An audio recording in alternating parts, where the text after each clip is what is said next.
शंकर के मंदिर में प्रतिदिन जाने वाले को और एक और चीज अपने स्मरण में रहे, अगर शिव के मंदिर नहीं जा सकते तो अपने घर में जो शिवलिंग है उस पर जल चढ़ाओ। और यदि आप अपने शंकर के घर में शिवलिंग पर भी जल नहीं चढ़ा पा रहे हो तो किसी बेलपत्री का वृक्ष हो, उस वृक्ष के नीचे भी जल चढ़ाओ। और कभी मौका मिल जाए, कभी भगवान शंकर की बड़ी करुणा हो जाए, भगवान शंकर की बड़ी उदारता हो जाए, भगवान शंकर की बड़ी कृपा हो जाए, बड़ी कृपा हो जाए, भगवान शंकर जिस दिन तुम्हारे ऊपर बड़ी कृपा कर दे, किसी सोमवार को 3 नियम बना लो। जिस दिन मेरा भोले बाबा तुम पर कृपा कर दे उस दिन सोमवार का एक नियम बना कि महीने का एक सोमवार मुझे ऐसा करना है, 3 नियम धारण करना है महीने के सोमवार को। पहला, सवेरे जाकर शंकर भगवान को 1 लोटा जल चढ़ाना है। दूसरा, दोपहर के समय पर जाकर मुझे बेलपत्री के वृक्ष के नीचे एक चावल का दाना रखकर बेलपत्री की 7, 11, 21, 108, 51 जितनी परिक्रमा आप लगा सकते हो वो लगाना है। और तीसरा, बेलपत्री के वृक्ष के नीचे और शंकर के मंदिर के दरवाजे पर मुझे एक घी का दीपक लगाना है। बस ये 3 नियम जिसने महीने में एक बार ले लिया, समझ लो उसको पीछे हटने की जरूरत ही नहीं, वो आगे ही बढ़ेगा। महीने के किसी एक सोमवार का ऐसा नियम बना लो कि मुझे 3 नियम धारण करना है महीने के किसी भी एक सोमवार को। हम ये नहीं कहेंगे कि तुम सोमवार 5 पढ़ रहे हैं तो 5 को करो, 4 पढ़ रहे हैं तो 4 को करो, 3 पढ़ रहे हैं तो 3 को करो।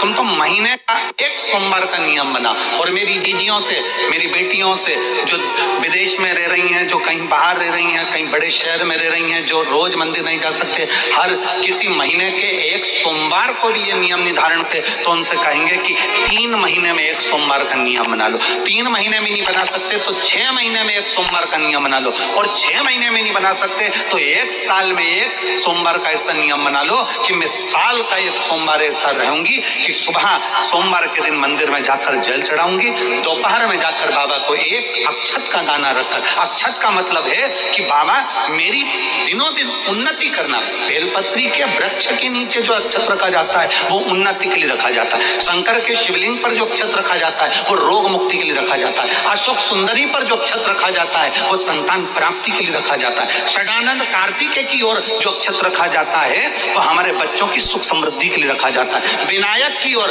गणेश जी की ओर जो अक्षत रखा जाता है वो हमारे घर में कोई मंगल कार्य आ जाए उसके लिए रखा जाता है। और जो पीठिका होती है जिसपे शिवलिंग रखा होता है, पार्वती जी का हस्तकमल, उस पर अक्षत रखा जाता है तो नारी के अखंड सौभाग्य के लिए रखा जाता है। अक्षत रखने का भी तरीका है। एक चावल का दाना कहाँ रखा जाता है, क्यों रखा जाता है, कैसे रखा। अब कई लोग कहते हैं गुरुजी ये शिव महापुराण में आप ये नियम बताते हो, तरीका बताते हो। हम तो उनसे कहेंगे डॉक्टर के पास जाओगे तो डॉक्टर भी गोली लिखकर ये नहीं कह देगा कि ये सारी गोली एक साथ खा जा। डॉक्टर भी कहेगा ये गोली सुबह खाना है, ये गोली शाम को खाना है, ये गोली दोपहर में खाना, ये गोली भूखे रहकर खाना। बोलो सही है कि गलत है? ये रात्रि को खाना खाने के बाद खा लेना, ये खाना खाने के पहले, ये नाश्ते के पहले। और सुनो, ये दवाई, ये वाली पीछे वाली जो दवाई लो ना इसको दूध से लेना, ये वाली जो दवाई लो ना इसको पानी से लेना। और सुनो, ये डब्बी है इसको पानी में मिलाकर फिर पीना। दवाई लेने का भी तरीका है, उसी तरह शिव महापुराण में एक अक्षत का भी तरीका है और एक बेलपत्री का भी तरीका है। अब मान लो कई लोग कहते हैं गुरुजी आप ये तरीका बताते हो शिव पुराण के माध्यम से, कई लोगों के मन में संशय जागता है, तो अगर हम एक साथ चावल चढ़ा दे तो उसका क्या तरीका है? तो हमारा निवेदन है डॉक्टर जो दवाई ले एक ही बार में निपटा जाए, एक ही बार में खा ले।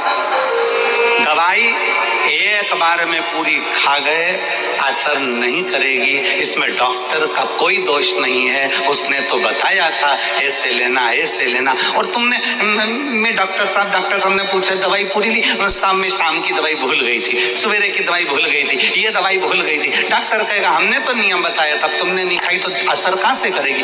तुम असर कब करती है? जब हम पूजन के तरीके को जान जाए, जब हम अर्चना के तरीके को जाए। आप साल भर का एक सोमवार निकाल लो, 6 महीने का एक सोमवार निकाल लो, 3 महीने का एक सोमवार निकाल लो, महीने का एक सोमवार निकाल लो, अपने से दिल में बन जाए तो एक सोमवार ऐसा निकालो जिसके 3 नियम धारण हो। पहला, उसी सोमवार जिसको कर रहे हो उस दिन सुबह जल चढ़ाना।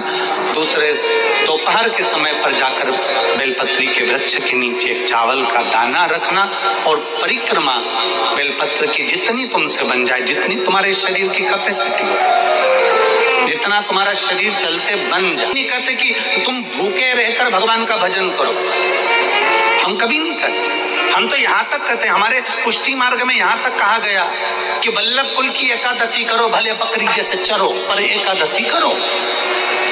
हम तो यहाँ तक कहते हैं कि बहुत समय से कल मेरी एकादशी है, एकादशी है, एकादशी है, एकादशी है, पूरे घर को हिलाकर रख दिया, एकादशी है, एकादशी, एकादशी है। बहू टेंशन में, बेटा डिप्रेशन में, पति पपीता ला ला के, सेव फल ला ला के, मूंगफली का दाना ला ला के, काजू कतली ला ला के, सेव फल ला ला के और सारा सामान, साबूदाना और खिचड़ी और ना चिप्स ना जाने क्या क्या ला ला के, बेचारा पति एकादशी आती है वो नौमी से चिंता में पड़ जाता है।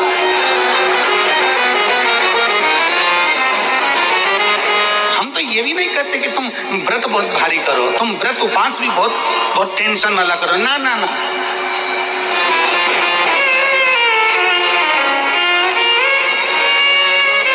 अपने को व्रत उपास भी इतना बहुत भूखे रह रहे हो, बहुत प्यासे रह रहे हो और मालूम पड़े कि भगवान हमें मिलेगा, भगवान हमें मिलेगा। भगवान कहता है कि देख भाई, मैं भी भूखा नहीं रहता, तू भी भूखा मत रहे, मैं भी चकाचक रहता हूँ, तू भी चकाचक रहे, मैं भी अपने। और भगवान शंकर तो ये भी कहते हैं कि अपना परिवार भी मत छोड़ो। मेरे पास में पार्वती भी, एक ही देवता है जो विद फैमिली मंदिर में बैठता है। शंकर जी हैं तो पार्वती जी है, तो गणेश जी हैं, तो कार्तिकेय जी हैं, तो नंदी है, सब मंदिर के अंदर चाहिए। शंकर भगवान अपने पूरे परिवार के साथ। शंकर जी तो ये कहते हैं अकेले तुम क्यों रहते हो। शिव जी की एक बात अपने ध्यान में रखना, कितनी सुंदर बात है शंकर भगवान की, बहुत ध्यान में रखिएगा। आप जोहरी नहीं हो, हीरे को नहीं परख सकते। हम भी जोहरी नहीं है, हम हीरा को नहीं समझ सकते। पर भगवान शंकर ने पृथ्वी पर जिसको जन्म दिया उसको जोहरी बनाकर पैदा किया है, उसको जोहरी बनाकर भेजा है कि आप भले हीरा को न समझो चलेगा, पर अपने नजदीक में कोई दुखी है तो उसकी पीड़ा को जरूर समझना। भगवान शंकर कहते हैं उसकी पीड़ा का स्मरण होता है।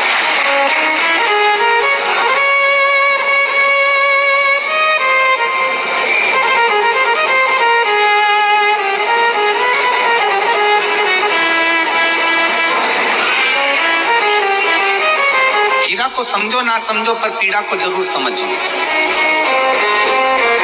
किसी के दर्द को जरूर समझिए, किसी के दुख को जरूर समझिए, किसी की तकलीफों को जरूर समझिए। पशुपतिनाथ का व्रत करते हो आप, 16 सोमवार का व्रत करते हो आप, संकट सोमवार का व्रत करते हो आप, शिवरात्रि का व्रत करते हो, कुमार की अष्टमी का व्रत करते हो। उन व्रतों में सारे व्रत करो, मना नहीं है, पर उस व्रत में अपना पूर्ण समर्पण परमात्मा के प्रति रखो। केवल खाना छोड़ा है, अन्न छोड़ा है, भोजन छोड़ा है और दिन में सुबह से लेकर शाम तक 2-3 बार तुमने कुछ ना कुछ पाया है, वो व्रत हो सकता है आपकी दृष्टि में, पर हमारी दृष्टि में व्रत कौन सा है। शिव महापुराण की कथा कहती है कि सुबेरे आपका व्रत चालू हुआ, दूसरे दिन ब्रह्म मुहूर्त तक जो आपका व्रत आपने रखा है, भगवान का जो व्रत कर रहे हो, उस व्रत में एक बात अपने अंदर उतार कर रखो कि इस दिन मैं अपने मोबाइल का त्याग करती हूँ, पूरे दिन मैं मैसेज नहीं पढ़ूंगी, मैं देखूंगी नहीं, मैं अपशब्द नहीं कहूंगी, मैं जानूंगी। दूसरा, आज के दिन मेरा व्रत है, आज 1 महीने में, 15 दिन में, 2 दिन में, 20 दिन में मैंने अगर किसी से भी अपशब्द कहा होगा, आड़ा टेढ़ा कहा होगा, तो सबसे पहले आज व्रत वाले दिन मैं उसको सॉरी कहूंगी, क्षमा मांगूंगी और अपने हृदय से लगाने का प्रयास करूंगी। व्रत है, व्रत का तीसरा अंश, आज मेरा व्रत है, मैं आज के दिन किसी को भी अपशब्द नहीं बोलूंगी, किसी के लिए आड़ा तड़ा नहीं बोलूंगा। आज जितना बन सकेगा मैं सात्विक जीवन जीऊंगा। चौथा, आज मेरा व्रत है, आज के दिन मैं झूठ नहीं बोलूंगी, ना झूठ बोलूंगा सुबह से लेकर शाम तक। और पांचवा, आज व्रत वाला दिन है, जितना फलार मैं करूंगी उसका पैसा जोड़ूंगी कि 15 रुपए का मैंने साबुदाना खाया, 10 रुपए का बटाटा खाया, ये खाया वो खाया, सारा हिसाब लगाकर 55, 60, 70 रुपए जितने होते हैं उसमें से एक अंश निकाल कर मैं उसका एक भाग किसी गौशाला में जाकर गाय को चारा जरूर दूंगी। आपका व्रत, आपकी साधना, आपका तप, आपका बल, आप कैसा कर रहे हैं? केवल भूखे रहने पर भगवत पद की प्राप्ति नहीं होती। शिव महापुराण की कथा कहती है कि भूखे रहने से भगवान की प्राप्ति नहीं होती। शिव पुराण की कथा कहती है भगवान को पाने की भूख बढ़ाने से भगवान की प्राप्ति होती है। भीतर से परमात्मा को पाने की भूख बढ़ाइए, भगवान को पाने की भूख बढ़ाओ।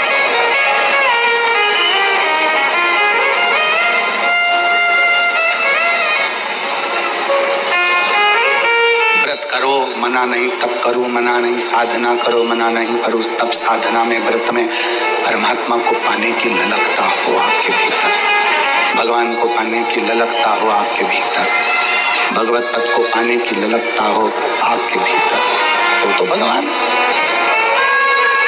पुराण की कथा एक बड़ी सुंदर बात कहती है, व्रत आप करते हो, उपास आप करते हो, नियम आप लेते हो, पूरा किसको करना पड़ता है? तुम्हें नहीं। व्रत आप करते हो, उपास आप करते हो, नियम आप लेते हो और पूरा देवाधिदेव भगवान शंकर करते हो। बस इतना जरूर याद रखें कि जैसे